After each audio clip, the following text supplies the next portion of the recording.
नेता देवता बेटा दंगाई, नए भारत की पहली तस्वीर। देश का अस्तित्व खतरे में।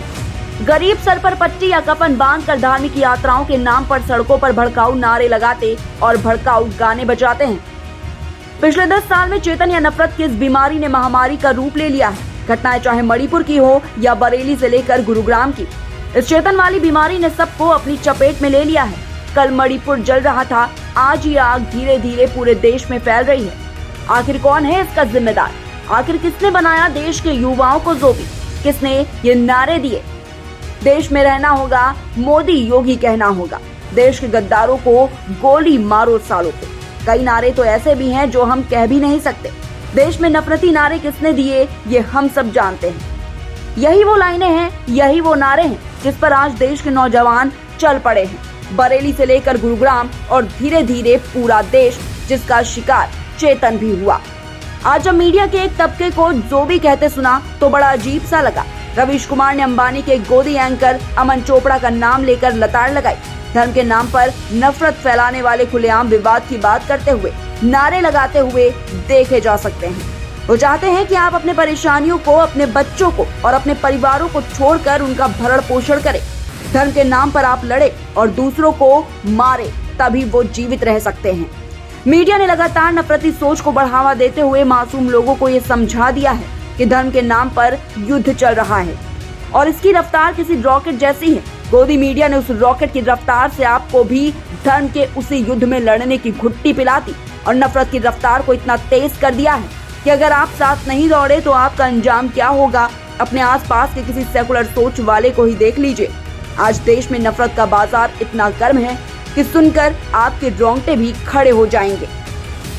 जिसका नजारा आपके सामने है, ये राजनीतिक बीमारी थी जो आज समाज में महामारी का रूप ले चुकी है और समाज ने इसे गले भी लगा लिया। सभी जो भी अपने काम पर लग चुके हैं। चेतन सिंह को आप इस बीमारी से अलग नहीं कह सकते और इसी ज़ोंबी ने जयपुर मुंबई सुपरफास्ट एक्सप्रेस में 4 मासूमों को खुलेआम गोली मार दी। मोदी योगी और ठाकरे को वोट दो, ये कहना, क्या ये एक मानसिक बीमारी है? अगर असदुद्दीन ओवैसी का ट्वीट देखा जाए तो क्या वो देश में फैल रही नफरत की तरफ इशारा है?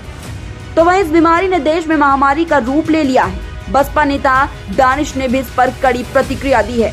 देखिए, जिस तरीके से कल हरियाणा के अंदर हुआ, ये जो नफरत की खेती लगातार ऐसे ऊंचे ऊंचे पदों पर बैठे हुए लोग बो रहे थे, उसके जहरीले फल अब दिखाई दे रहे हैं। देश में कई संगठन ऐसे हैं जो खुलेआम युवाओं को हथियार चलाने की ट्रेनिंग दे रहे हैं, लड़ाई की ट्रेनिंग दे रहे हैं और ये कई सालों से चल रहा है। और क्या दूसरे समुदाय के लोग ऐसा करेंगे तो क्या उन्हें भी ऐसा करने की इजाजत दी जाएगी? देश की सुरक्षा एजेंसियां किस काम पर लगी हैं? कहां गई सुरक्षा एजेंसियां? देखते ही देखते कब आप और आपका बेटा दंगाई और नेता देवता बन गए, किसी को समझ क्यों नहीं आया। देश में खुफिया एजेंसियां क्यों फेल हो गई? क्या आरपीएफ के जवान किस तरह इस बीमारी ने सभी को अपनी चपेट में ले लिया है? ऐसे में एक नाम की बड़ी चर्चा हो रही है, एसएसपी प्रभाकर चौधरी, जिसने एक मानसिक बीमारी से लड़ने का प्रयास किया और वो हीरो बन गया। नतीजा क्या हुआ? 24 घंटे में ट्रांसफर। ये सरकार का क्या सभी अधिकारियों को संदेश था, जिसे बहुत से अधिकारी समझ भी गए होंगे। कांग्रेस प्रवक्ता सुप्रिया श्रीनेत ने हरियाणा और मुंबई जयपुर एक्सप्रेस की घटना पर कड़ी प्रतिक्रिया देते हुए क्या कहा, जरा आप भी सुनिए। एक वाकई में दिल दहलाने वाली घटना सुबह सामने आई और उसने ये सोचने को मजबूर किया कि ये जो नफरत रोज आपके घरों में परोसी जाती है, टीवी चैनल के माध्यम से, आपके ड्राइंग रूम में, आपके बेडरूम्स में, जहां देखो व्हाट्सएप के माध्यम से, सोशल मीडिया के माध्यम से, ये नफरत वाकई में इस देश के लोगों को हैवान और राक्षस बना रही है। कहां ले आई है ये नफरत इस देश को? योगी और मोदी की ये नफरत ने इस देश के लोगों को दरिंदा और हैवान बना के रख दिया है। जयपुर मुंबई की एक ट्रेन में आरपीएफ के कांस्टेबल चेतन सिंह नामक व्यक्ति ने अपने वरिष्ठ साथी टीकाराम मीणा की और 3 और लोगों की हत्या कर दी और हत्या के बाद शव के पास खड़े होकर, जिसमें 2 मुसलमान थे, खड़े होकर कहा, अगर हिंदुस्तान में रहना है तो योगी मोदी कहना है। ये कौन सी भक्ति है? ये क्या हैवानियत है? पहले उसने गोली मारी अपने वरिष्ठ टीकाराम मीणा को, उसके बाद मधुबनी के एक व्यक्ति अब्दुल कादिर को गोली मारी, उसके बाद वो पैंट्री में गया, उसने वहां पर एक आदमी को मार डाला, उसके बाद वो दूसरे कोच में गया और जयपुर के एक चूड़ी बेचने वाले व्यक्ति असगर काई की गोली मार के हत्या कर दी। और वहां पर उसने ये कहा कि टीवी चैनल के माध्यम से पता चलता है, वो दिखाते हैं कि पाकिस्तान में आपके आका है और हिंदुस्तान में रहना है तो योगी मोदी कहना है। ये क्या हो गया इस देश में? और कब सोचेंगे हम कि नफरत के चलते हम इस देश में ज़ॉम्बीज बना रहे हैं, हम इस देश में चलते फिरते हैवान बना रहे हैं। आज चेतन सिंह था, कल कोई और होगा। इस पर विचार कब होगा? क्या नफरत से भरा यह देश कभी आगे बढ़ पाएगा? क्या इस कदर नफरत घोलने के बाद इस देश का अस्तित्व बचेगा?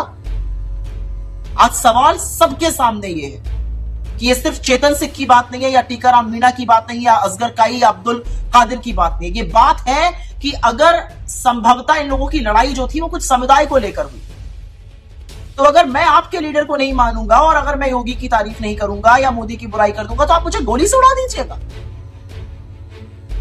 अब आप उसको जो भी कह लीजिए, आप कहने वाले कह रहे हैं कि वो मानसिक रूप से परेशान था, तो ऐसा व्यक्ति नौकरी पर ही क्यों था? लेकिन ट्रिगर जो था वो था हिंदू मुसलमान में लड़ाई। ट्रिगर जो था वो हिंदुस्तान पाकिस्तान था। ट्रिगर जो था वो मोदी योगी की भक्ति था।